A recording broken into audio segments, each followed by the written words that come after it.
बहुत स्वागत है आप सभी का इंडिया न्यूज डिजिटल पर। आपके साथ मैं अंजलि मुदगल।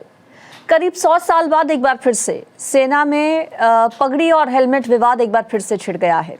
पगड़ी हेलमेट विवाद आखिर है क्या? देखिए, हम सब जानते हैं कि सिखों के लिए पगड़ी पहनना कितना ज़रूरी है और उनके नियम कायदों में इसको माना जाता है। उनकी धार्मिक आस्था इससे बहुत ज़्यादा जुड़ी हुई है और सेना में पहले से ही जो सिख जवान हैं हमारे, उन्हें ये छूट दी गई है कि वो बिना हेलमेट के रह सकते हैं। इसके अलावा भी और कई अलग अलग राज्यों में, कई अलग अलग देशों में सिखों को अलग अलग कई छूटें दी गई हैं पगड़ी को ध्यान में रखते हुए, चूँकि उनकी आस्था और धर्म से जुड़ा ये पूरा विषय है।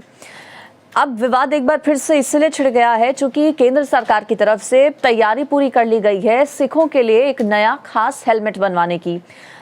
तत्काल आदेश रक्षा मंत्रालय की तरफ से दिया गया है।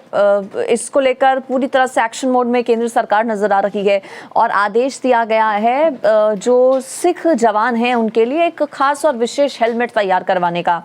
और इस केंद्र सरकार के फैसले को जो सबसे बड़े संगठनों में से एक आते हैं सिखों के सिख गुरुद्वारा प्रबंधक कमेटी यानी कि एसजीपीसी की तरफ से अब इस पर विरोध जाहिर किया जा रहा है। एसजीपीसी का कहना है कि आखिर अब ऐसी जरूरत आन पड़ी है कि केंद्र सरकार सिखों के लिए हेलमेट बनवा रही है। हालांकि ये जो पूरा नया हेलमेट केंद्र सरकार की तरफ से, रक्षा मंत्रालय की तरफ से बनाने के आदेश सिखों के लिए दिए गए हैं, उसमें उनकी पगड़ी को लेकर कोई विवाद नहीं उठ सकता है, चूंकि अपनी पगड़ी के साथ ही जो सिख जवान हैं वो इस हेलमेट को आसानी से पहन पाएंगे। लेकिन बावजूद इसके एसजीपीसी की तरफ से इस पर आपत्ति जाहिर की जा रही है। मैं आपको बता दूं, इमरजेंसी सामान के तौर पर सिख सैनिकों के लिए रक्षा मंत्रालय की तरफ से 12,730 बैलिस्टिक हेलमेट खरीदने का ऑर्डर दिया गया है। और इसकी अगर हम बात करें तो इसमें कई ऐसे हेलमेट्स हैं जो एक्स्ट्रा लार्ज साइज में बनेंगे।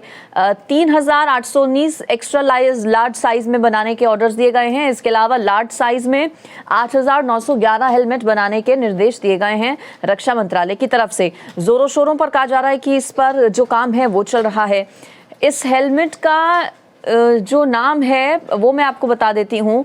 पगड़ी के ऊपर आसानी से इसे पहना जाएगा। हेलमेट का नाम है कैवरो SCH-111T या फिर वीर कहा जाएगा इस हेलमेट को। और ये जो कंपनी है MKU वो कंपनी है जो कि इस हेलमेट को बना रही है। तमाम खूबियों से लैस ये हेलमेट रहने वाला है। सबसे अच्छी बात सिख समुदाय के जो हमारे जवान हैं उनके लिए ये रहेगी कि पगड़ी के ऊपर से इसे आसानी से पहना जा सकता है। आग से सुरक्षा देने में पूरी तरीके से ये सक्षम है। सभी मौसम में कंफर्टेबल रहने वाला है। एंटी फंगल है, एंटी एलर्जिक है। इसके अलावा माउंटेड सेंसर इसमें लगा हुआ है। टॉर्च इसमें, जैसे ये बाकी सभी जवानों के हेलमेट्स आपने देखे होंगे, आगे एक टॉर्च लगी रहती है, इस हेलमेट में भी वो टॉर्च रहेगी। इसके अलावा कम्युनिकेशन डिवाइस इस हेलमेट में रहने वाला है। बुलेट प्रूफ ये रहेगा और वजन में भी बहुत हल्का है।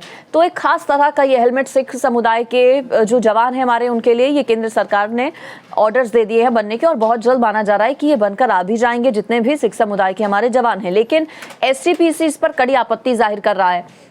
केंद्र सरकार जहाँ एक तरफ कह रही है कि पूरी तरीके से ये कंफर्टेबल होगा, कोई दिक्कत नहीं होगी, पगड़ी के ऊपर से भी आप इसे पहन सकते हैं, वहीं एसजीपीसी का ये कहना है कि सिखों के लिए पगड़ी सिर्फ कपड़ा नहीं है बल्कि सिर का ताज है। ऐसे में क्यों केंद्र सरकार, जब ये विवाद शांत हो गया था पिछले कई सालों से, तो आखिर इस तरह के हेलमेट खास बनाने का ऑर्डर देकर केंद्र सरकार ने क्यों इस विवाद को और ज्यादा गहरा दिया है। अब देखना होगा कि कब तक ये जो हेलमेट्स हैं वो बनकर तैयार हो जाते हैं और क्या बहुत जल्द अब जो सिख जवान हैं वो हेलमेट्स को पहने नजर आएंगे।